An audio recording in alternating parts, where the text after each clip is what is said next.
Have you ever paused to consider how an act as virtuous as helping others could unexpectedly lead to your own struggle?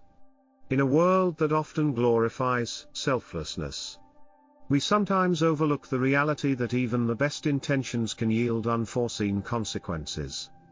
Today, we delve into a thought-provoking Zen story about Tenzin, a compassionate monk whose journey reveals a powerful truth: helping others without boundaries can deplete not only your energy but also your spirit.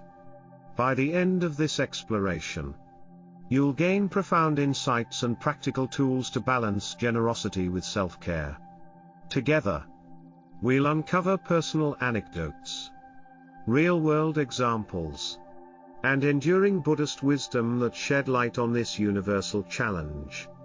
Let's embark on this transformative journey and discover how its lessons can bring balance and meaning to your own life. Tenzin's tale, the weight of kindness, high in the misty mountains. In a secluded monastery lived Tenzin, a monk renowned for his boundless compassion. His reputation for selflessness extended far and wide, as he never hesitated to help those in need, no matter the sacrifice. To the villagers, he was a hero; to his fellow monks, a living symbol of kindness. One day, an elderly villager rushed to the monastery in desperation. "Please, monk," he pleaded. "My son is gravely ill, and I cannot carry him to the healer in the next village alone. Will you help me?" Without a second thought, Tenzin agreed. He hoisted the sick boy onto his back and braved the treacherous mountain paths, enduring a grueling journey with unwavering resolve. But this single act of kindness marked the start of an unrelenting tide. Word of Tenzin's generosity spread, and soon, villagers flocked to him for aid. He mended fences, delivered food, and took on countless burdens, always driven by his desire to ease their suffering. Yet with each selfless act, Tenzin grew weaker. His body ached, his meditations faltered, and his once clear mind became clouded with fatigue. One fateful day, as he struggled to carry a merchant's heavy sacks of grain, Tenzin's strength gave out, and he collapsed under the weight, both physical and emotional, of his unbounded kindness. As Tenzin lay collapsed on the ground, too weak to rise, the head monk approached him with calm concern. "Tenzin," he asked gently, "why have you fallen? You were once so strong. What has changed?" Ashamed, Tenzin looked away and replied, "I have been helping others as you taught me. I wanted to bring them peace and relief." The head monk offered a knowing smile but shook his head. "You misunderstand the teachings, Tenzin. Helping others is noble. But when your own cup is empty, you cannot pour water for anyone else. You are draining yourself for the sake of others. And in doing so, you are losing yourself." Tenzin frowned, confusion clouding his face. "But isn't it my duty to help those in need? You must learn balance," the head monk said firmly yet kindly. "When you sacrifice yourself entirely for others, you do more harm than good. By neglecting your own well-being, you are not helping, you are becoming lost. Selflessness must not lead to self-destruction." The words struck Tenzin deeply. His intentions had been pure, yet his lack of boundaries had sapped his strength and spirit.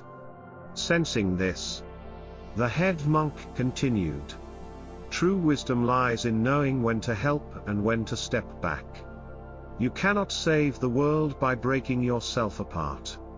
In Buddhism, we learn that attachment, even to helping others, can become a source of suffering.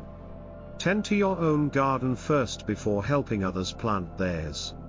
Tenzin embraced the head monk's wisdom and began transforming his approach to helping others.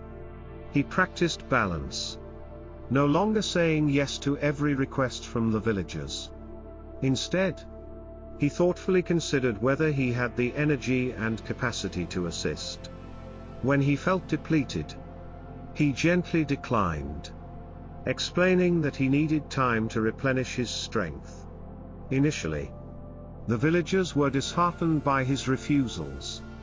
But as time passed, they grew to respect his boundaries. They noticed that when Tenzin did offer his help, he did so with renewed vitality and genuine purpose. By prioritizing his well-being, Tenzin rediscovered his inner peace and resilience. He continued to serve the community, but his acts of kindness now stemmed from a place of harmony, not exhaustion. Through balance, Tenzin found a way to give without losing himself. Tenzin's story serves as a powerful reminder of the hidden dangers of unchecked altruism. While helping others is undeniably virtuous, overextending yourself can have serious consequences, including burnout, resentment, and a decline in both physical and mental well-being. This phenomenon, often called compassion fatigue, is particularly common among caregivers, healthcare workers, and those who dedicate their lives to serving others. It reveals a striking paradox: the more you give without tending to your own needs, the less you are able to give over time, ultimately diminishing your ability to make a meaningful impact. Balancing kindness with self-care is essential to maintain both your well-being and your ability to support others effectively.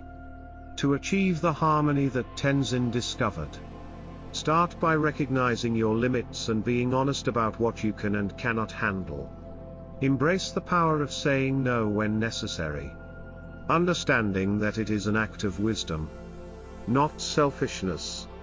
Prioritize self-care by engaging in activities that rejuvenate your mind, body, and spirit, such as meditation, exercise, or spending time in nature. Finally, focus on quality over quantity. Offering meaningful help to a few is far more impactful than exhausting yourself by trying to assist everyone in modern life. We can find many real-life examples of the importance of balance. Take, for instance, a teacher who, after years of overcommitting to extracurricular activities, found herself burned out despite her love for her students. By setting boundaries and dedicating weekends to recharge, she not only rekindled her passion for teaching but also became a more effective educator. Similarly, a woman caring for her elderly parents recognized that she was neglecting her own health. By seeking support from her siblings and carving out time for self-care, she was able to be more present and effective in her caregiving role, showing that balance is key to sustainable, compassionate care. Buddhism teaches us the middle way, a path that avoids extremes and strives for harmony. When it comes to helping others, this means finding a balance between selflessness and self-preservation. Attachment, even to acts of compassion, can lead to suffering if it causes us to lose sight of our own well-being. Through practices such as mindfulness and detachment, we can approach kindness with clarity, wisdom, and a deeper understanding of our limits, ensuring that our actions do not come at the cost of our own peace and vitality. Tenzin's story also underscores the value of shared responsibility. When the villagers recognized they could no longer rely entirely on Tenzin, they began taking more responsibility for their own well-being. This shift in perspective mirrors a crucial lesson for modern society. We must cultivate a culture of collective altruism, where communities support one another rather than placing the burden on a single individual. By working together and sharing the load, we can create a more sustainable and compassionate environment for all. Tenzin's journey imparts a profound truth: to truly help others, you must also help yourself. When kindness is practiced with balance, it becomes a source of strength rather than suffering. As you reflect on this story, ask yourself, are you pouring from an empty cup? How can you balance your acts of kindness with self-care? We'd love to hear your thoughts. Share your perspective in the comments below.